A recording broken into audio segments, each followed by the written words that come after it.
नमस्कार साथियों, स्वागत है आप सभी का अंकित इंस्पायर्स इंडिया पर। मैं हूं अंकित अवस्थी। आप हैं मेरे साथ में दुनिया में एक बहुत बड़े होने वाले भविष्य के बदलाव की तरफ हो रही बैठक पर चर्चा करने के लिए आज मैं आपके सामने एक ऐसे सेशन में एंट्री करने जा रहा हूं जिस सेशन के भविष्य के मायने बहुत सारे निकल सकते हैं।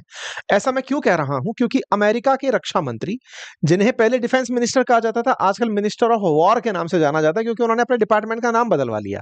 नाम है इनका पीटर हेग्सेथ। पीटर हेग्सेथ, जो कि डिपार्टमेंट ऑफ डिफेंस के नाम से जाने जाते थे, आजकल डिपार्टमेंट ऑफ वॉर के मतलब सेक्रेटरी के नाम से या फिर मंत्री के नाम से जाने जाते हैं, क्योंकि अमेरिका में सेक्रेटरी ही मंत्री होते हैं।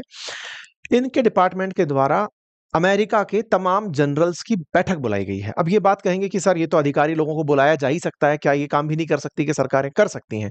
जब अमेरिका के ही अखबार इस बात को कुछ इस तरह से लिख रहे हो कि Hegseth order rare urgent meeting of hundreds of general and admirals, ये बात अपने आप में सोचने के लिए बहुत सारा इशारा कर देती है।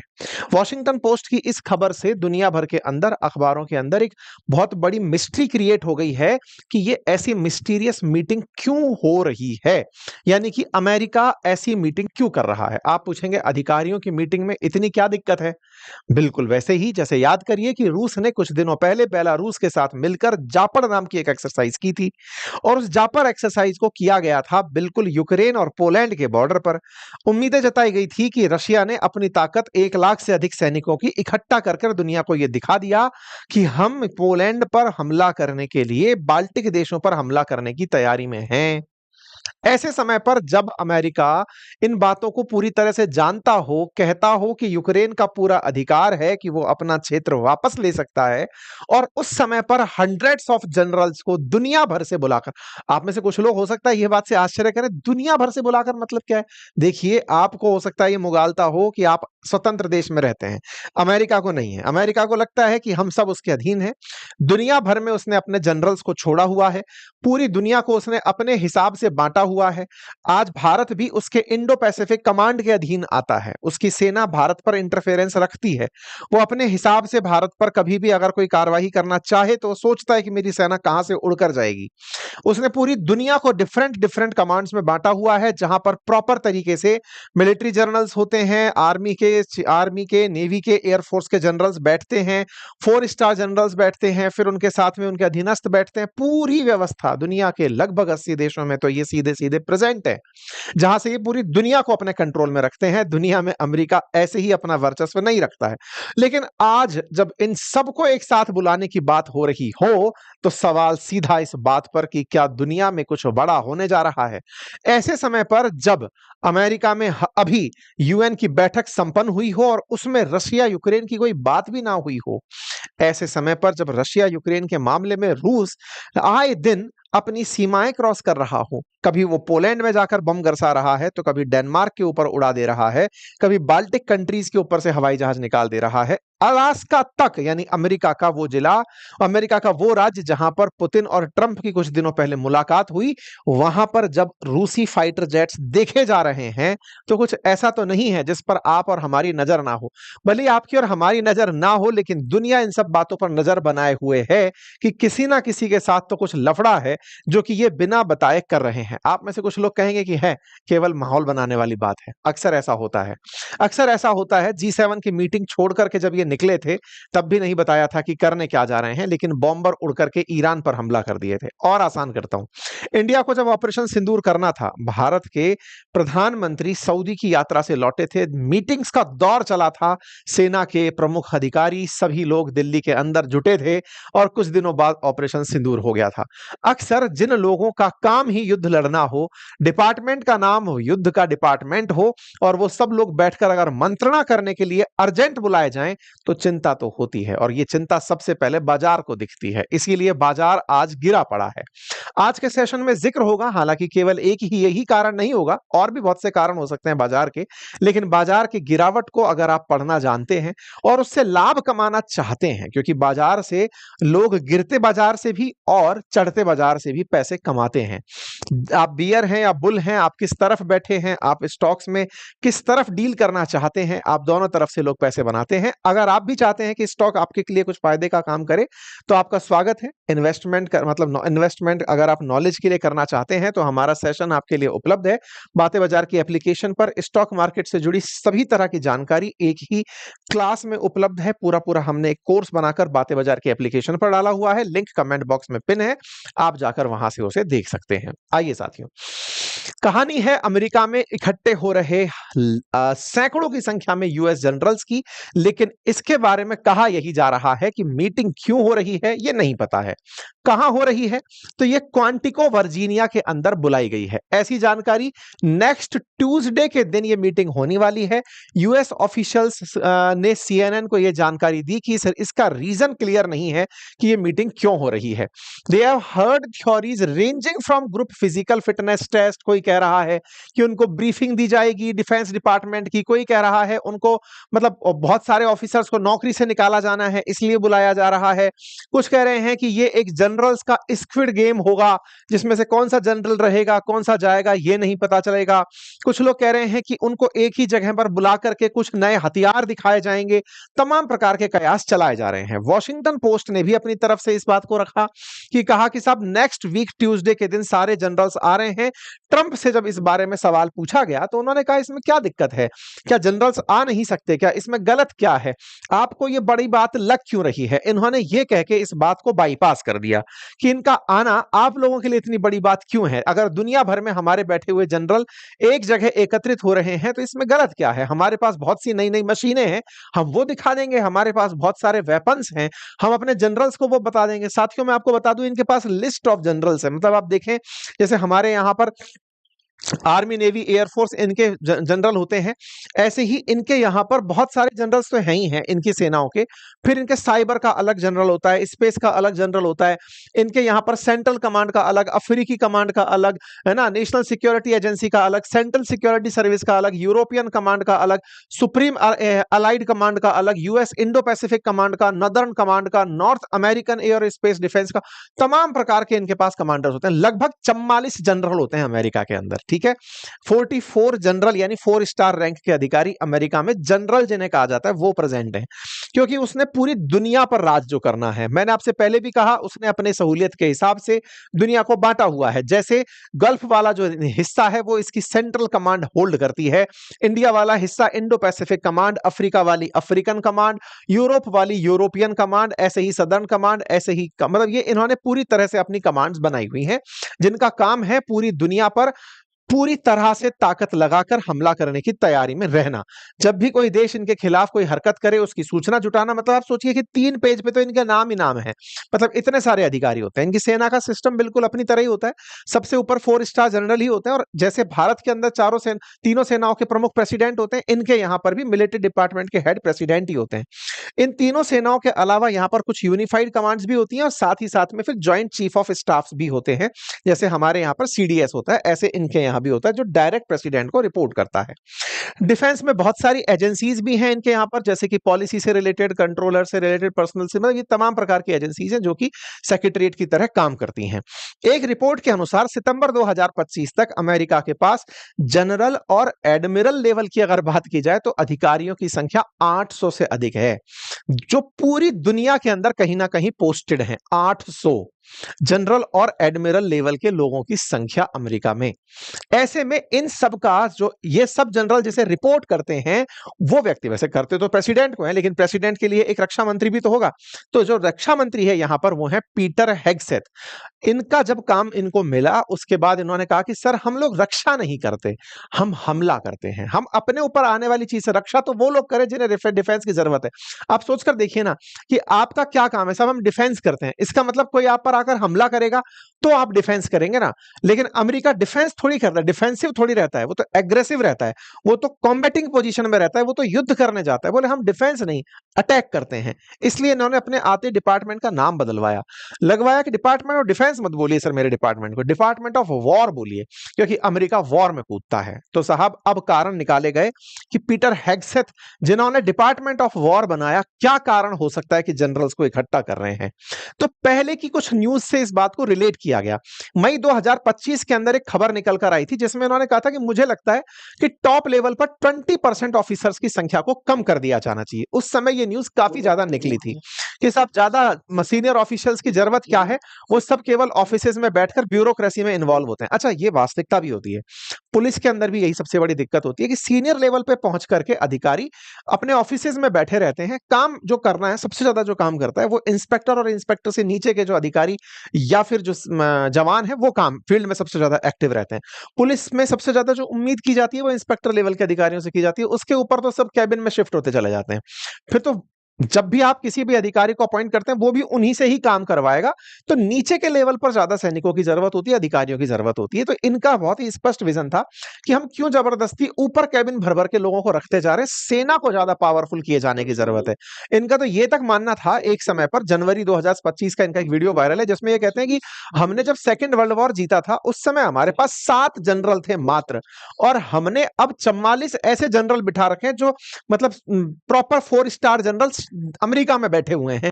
हम 7 जनरल से, 4 स्टार जनरल से वर्ल्ड वॉर 2 जीत गए थे, और अमेरिका इटसेल्फ में इस समय 44 जनरल बैठे हुए हैं। पूरे दुनिया भर में तो उन्होंने अपनी तरफ से 800 के आसपास जनरल और एडमिरल बिठा रखे हैं।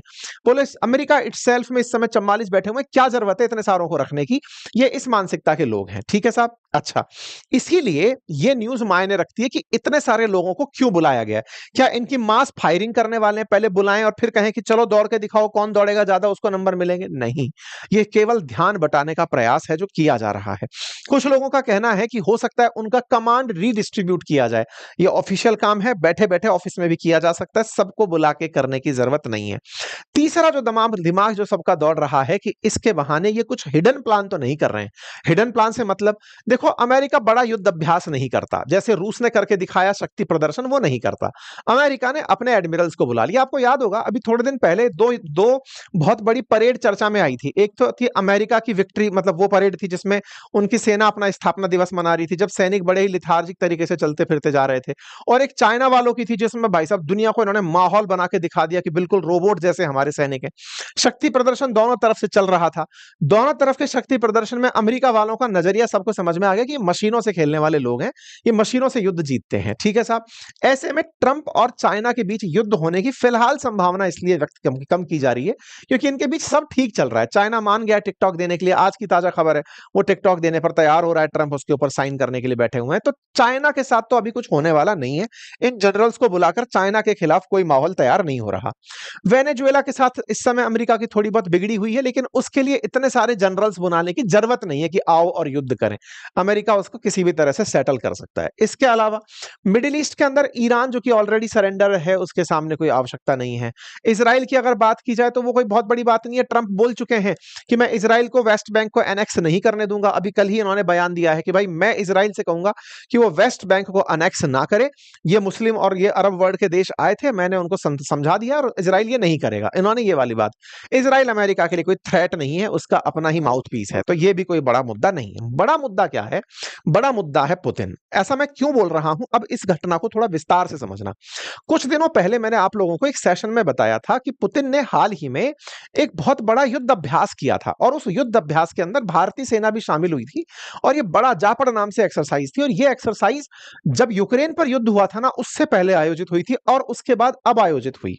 उसके बाद जब ये युद्ध अभ्यास चल रहा था, उसके बाद इन्होंने अपनी कुछ ड्रोन्स को पोलैंड में घुसाया। पोलैंड जो था ना, वो नाटो कंट्री है, और नाटो देश 32 देश हैं जो आर्टिकल 5 उनका एक आर्टिकल है, उसके अधीन ये कसम खा के बैठे हैं कि हम में से किसी को भी अगर किसी ने छुआ तो हम सब मिलकर उसके खिलाफ लड़ेंगे। उन सब के अब्बा का नाम अमेरिका है। तो बिना अमेरिका की परमिशन के नाटो कुछ करता नहीं है, नाटो को मिलकर के ही युद्ध करना होता है। पोलैंड पर लेकिन रूस ने अपने वो घुमा दिए, ड्रोन घुमा दिए, फाइटर जेट्स घुमा दिए। पोलैंड कुछ कर नहीं पाया, कुछ को मार गिराया, कुछ को नहीं मार पाया। यानी कि रूस ने यह जांच लिया कि नाटो नाम केवल ओढ़कर बैठे हैं, इनके पास कोई पावर नहीं है। ऐसे ही इन्होंने रोमानिया के ऊपर से भी अपने ड्रोन उड़ा दिए। किसने? पुतिन ने। इसका मतलब रोमानिया भी नाटो कंट्री था, उसको भी जांच लिया इन्होंने। और तो और अभी डेनमार्क के अंदर कुछ हाइब्रिड अटैक नोटिस हुए हैं। अभी एक दिन पहले ही वहां पर भी ड्रोन्स उड़ते हुए देखे गए हैं। ऐसे में टेंशन ये बढ़ने लग गई कि क्या रशिया इन सभी नाटो कंट्रीज का एरियल क्षेत्र इनकर्शन करके देख रहा है क्या, हाँ भाई तुम में कितना दम है। जैसे नहीं होता कि आपसे कहा जाए हाँ भाई साहब इतनी बड़ी छलांग लगानी है, तो आप कंकर डाल डाल के देख रहे हो पहले कि टप, हाँ भाई गिर गया, फिर पत्थर और फेंक के देखा, हाँ हाँ जा रहा है, फिर कोई बड़ा सा सामान डाल के देख लिया, हाँ भाई सही जा रहा है, चलो अब जंप कर सकते हैं। पुतिन कुछ वैसा तो नहीं कर रहे हैं कि पहले देखा हाँ भाई पोलैंड तुझमें डाल के देखा, दम नहीं है, मार सकते हैं तुझको, तो हम रोमानिया देख लिया, डेनमार्क देख लिया, यानी कि कहीं पुतिन कोई बड़ा हमला तो प्लान नहीं कर रहे हैं। ऐसा क्यों बोला जा रहा है? क्योंकि ये अचानक यूक्रेन से ध्यान हटाकर के बाकी देशों पर हमले की प्लानिंग कर रहे हैं। ऐसे में पुतिन नाटो को पोक कर रहे हैं, ये न्यूज अब चलना शुरू हो चुकी है, छेड़ रहे हैं, उंगली कर रहे हैं उसके कि ड्रोन डाला, जेट डाला, कुछ कर क्यों नहीं रहे हो, कुछ कर क्यों नहीं रहे हो। अच्छा, एक चीज यहां पर और है, केवल इनको कर रहे होते तो ठीक है भाई साहब, अमेरिका का एक राज्य जिसका नाम अलास्का, जहां पर अभी पुतिन और ट्रंप मिले थे अभी थोड़े दिन पहले, उस अलास्का के आसपास के क्षेत्रों में इनके फाइटर जेट्स और ड्रोन उड़ते हुए जा रहे हैं। आप 27 अगस्त की कटिंग देखें, आप यहां पर न्यूज जो देख रहे हैं ये 12 अगस्त की है, फिर यहां पर 27 अगस्त की है, और ये 25 सितंबर की खबर है। और क्या है, यहां पर नोराड नाम का जो इनका वो है, मतलब उसने डिटेक्ट किया अमेरिका वालों ने कि रशियन एयरक्राफ्ट अलास्का के एयर डिफेंस क्षेत्र में, जैसे चीनी फाइटर जेट उड़कर के ताइवान के क्षेत्र में घुसकर जाते हैं, वैसे इनके फाइटर जेट अमेरिका के डिफेंस क्षेत्र में एंट्री मार करके चक्कर काट रहे हैं। यह पुतिन के द्वारा जो खेला खेला जा रहा है नाटो देशों को एक साथ सब जगह छेड़ने का, इससे सभी लोग चिंता में हैं। यूएस के फाइटर जेट्स ने इस बात को रिकॉग्नाइज किया कि हमारे क्षेत्र में ये एंट्री कर रहे हैं। अब आप पूछेंगे पुतिन और ट्रंप तो अभी सर अच्छी अच्छी दोस्ती में चल रहे थे, सब कुछ अच्छा ही था। नहीं, काफी दिन से एक अजीब सन्नाटा सा पसरा है। आपने देखा होगा जब से ट्रंप ने पुतिन को लास्ट टाइम बुलाया था, उसके बाद से ट्रंप और पुतिन के बीच की कोई वार्ता की खबर नहीं आई है। ना ही ट्रंप ये कहते दिख रहे हैं कि मैं रशिया यूक्रेन युद्ध रुकवा दूंगा। ट्रंप फ्रस्ट्रेटेड हैं, कुछ कर नहीं पा रहे हैं। ऐसे में यूएस के द्वारा अपने जेट्स को डिप्लॉय किया जाना यह खबर बनती है। खबर बनती है इनके द्वारा अर्जेंट मीटिंग बुलवाना अपने जनरल्स की, कि ये अपनी मीटिंग बुलवा रहे हैं। अब आप पूछेंगे कि ऐसा आप क्यों कह रहे हैं कि ये किसी और तरफ इशारा कर रहा है। देखिए कहानी क्या है। अभी यूएन के अंदर जब मीटिंग हुई थी ना, उस समय मार्को रूबियो से रशिया के फॉरेन मिनिस्टर जो लेवरोव हैं उनकी मीटिंग हुई थी। मैंने आपको ये न्यूज बताई थी, लेवरोव मुलाकात किए थे, लेकिन उस समय पर दोनों के बीच की मुलाकात पर कोई भी बाहर कमेंट नहीं आया था। पूछा गया था तो कहा गया था सब बढ़िया चल रहा है। ट्रंप ने लेकिन इसी बीच में यूक्रेन से एक लाइन बोल दी, और वो लाइन ये थी कि तुम चाहो तो अपना क्षेत्र वापस ले सकते हो जो रूस तुम्हारा कब्जा करके बैठा है। ये न्यूज आप देख सकते हैं, कल की खबर है। ट्रंप ने कहा है, डीडब्ल्यू में छपी है, ट्रंप ने यूक्रेन से कहा है कि तुम अगर चाहो तो अपना क्षेत्र वापस ले सकते हो। एक बात बताओ, यूक्रेन में ताकत होती तो क्या वो अब तक ले नहीं लिया होता? अब तक वो बैठा क्यों था? अब तक बैठा इसलिए था क्योंकि रूस हावी था। लेकिन अभी यूक्रेन को कहा क्या गया है, तुम अपना क्षेत्र जाओ और वापस ले लो। बोले साहब हमारे पास तो क्षमता नहीं है। बोले हम खड़े हैं ना पीछे। बोले कैसे खड़े हो? तो अब दूसरी खबर देखो। खबर यह है 24 सितंबर को ट्रंप कहते हैं कि मैंने देख लिया कि रूस के पास कोई ताकत नहीं है। अगर होती, जिस यूक्रेन को वो 5 दिन में हरा सकते थे, 3.5 साल से उसका बाल भी बांका नहीं कर पाए, एक छोटा सा क्षेत्र लेकर बैठे हैं। बात तो सही है। जिस रूस के बारे में आपने और हमने भी सोचा था कि यूक्रेन को तो 7 दिन में ही समाप्त करके हट जाएंगे, 3.5 साल से उस यूक्रेन के साथ रूस अटका हुआ है। हालांकि वो बात दूसरी है कि यूक्रेन के पीछे नाटो खड़ा है, लेकिन फिर भी रशिया तो रशिया है ना, उसको तो साफ कर देना चाहिए था पूरा खेल। जबकि यूक्रेन ने हथियारों से अभी तक रशिया पर अटैक नहीं किया है, वो कभी कभार ड्रोन फेंकता है और उसकी मार खा जाता है। इसका मतलब रूस कागजी शेर है। यह बात ट्रंप ने बोल दिया और कहा कि इससे पता चलता है कि वो कागज के शेर हैं। एक पेपर टाइगर वाली जो इन्होंने उपमा दे डाली कि रशिया और कुछ नहीं, एक कागज का शेर है। ये जो कागज का शेर वाली उन्होंने उपमा दी, इससे एक लाइन और निकलती है, और वो ये कि Ukraine would be able to take back their country in its original form, and who knows, maybe even go further than that। कुछ समझ पा रहे हैं आप? यूक्रेन अपना क्षेत्र वापस लेने में कामयाब होगा, और क्या पता उससे भी आगे निकल जाए। इसका अर्थ समझ रहे हैं? इसका अर्थ है कि ये अब यूक्रेन को परमिशन दे रहे हैं कि जाओ और मरो। किस चीज के लिए? आगे पढ़िए, इसमें बोलते हैं I wish both countries well, we will continue to supply weapons to NATO for NATO to do what they want with them. खेला क्लियर कर दिया। हम नाटो को अपनी तरफ से वेपन देना जारी रखेंगे और नाटो उनका जो करे सो करे। इसका सीधा अर्थ था कि नाटो यूक्रेन को हथियार दे और यूक्रेन उन हथियारों से जाकर रशिया से लड़े, इसकी अब हम इजाजत देते हैं। समझे आप खेला क्या खेल गए ट्रंप। अब तक अमेरिका ने एक लाइन बोल रखी थी कि अगर किसी भी देश ने उसको यूक्रेन को लॉन्ग रेंज मिसाइल दी तो मैं उस देश के ऊपर हमला कर दूंगा, मैं ये मानूंगा कि वो युद्ध में शामिल हो गया। इधर ट्रंप ने खेला क्या खेला, इन्होंने पहले नाटो को पार्टी बनाया। कैसे पार्टी बनाया? उकसा उकसा करके। रूस भी उकसा उकसा करके नाटो में ट्राई मार रहा था, सारे देशों में नाटो नाटो हो रहा था। और ऐसे में ट्रंप ने क्या कहा कि मैं नाटो देशों को वेपन दे रहा हूं, अर्थात अमेरिका सीधा नहीं लड़ रहा, नाटो यानी 32 देश एक साथ हैं हम, तो आओ युद्ध लड़ते हैं। ऐसे में ये बोल रहा है नाटो को मैं वेपन दे रहा हूं, नाटो देख लेगा जो करना है। मतलब खेला कहीं और चल रहा है। हो सकता है आने वाले समय में यूक्रेन एग्रेसिव हो जाए और हो सकता है वो रूस को पलटाने के लिए, बाहर निकालने के लिए अमेरिकी और नाटो देशों की सहायता प्राप्त कर ले, और इसी की कवायद फिलहाल इस मीटिंग के अंदर चल रही हो। आप लोगों को क्या लगता है जरूर अपनी राय कमेंट बॉक्स में बताइएगा। जानकारी से अगर सहमत हो तो अपने साथियों से साझा करिएगा। चैनल पर नए हैं तो सब्सक्राइब कर लीजिए। बाकी स्टॉक मार्केट से जुड़ी जानकारी के लिए बातें बाजार की एप्लीकेशन है, यूट्यूब चैनल है, आप उसे ज्वाइन कर सकते हैं। फंडामेंटल ऑफ स्टॉक मार्केट उपलब्ध है आपके लिए, जाकर चेक कर सकते हैं। Thank you so much.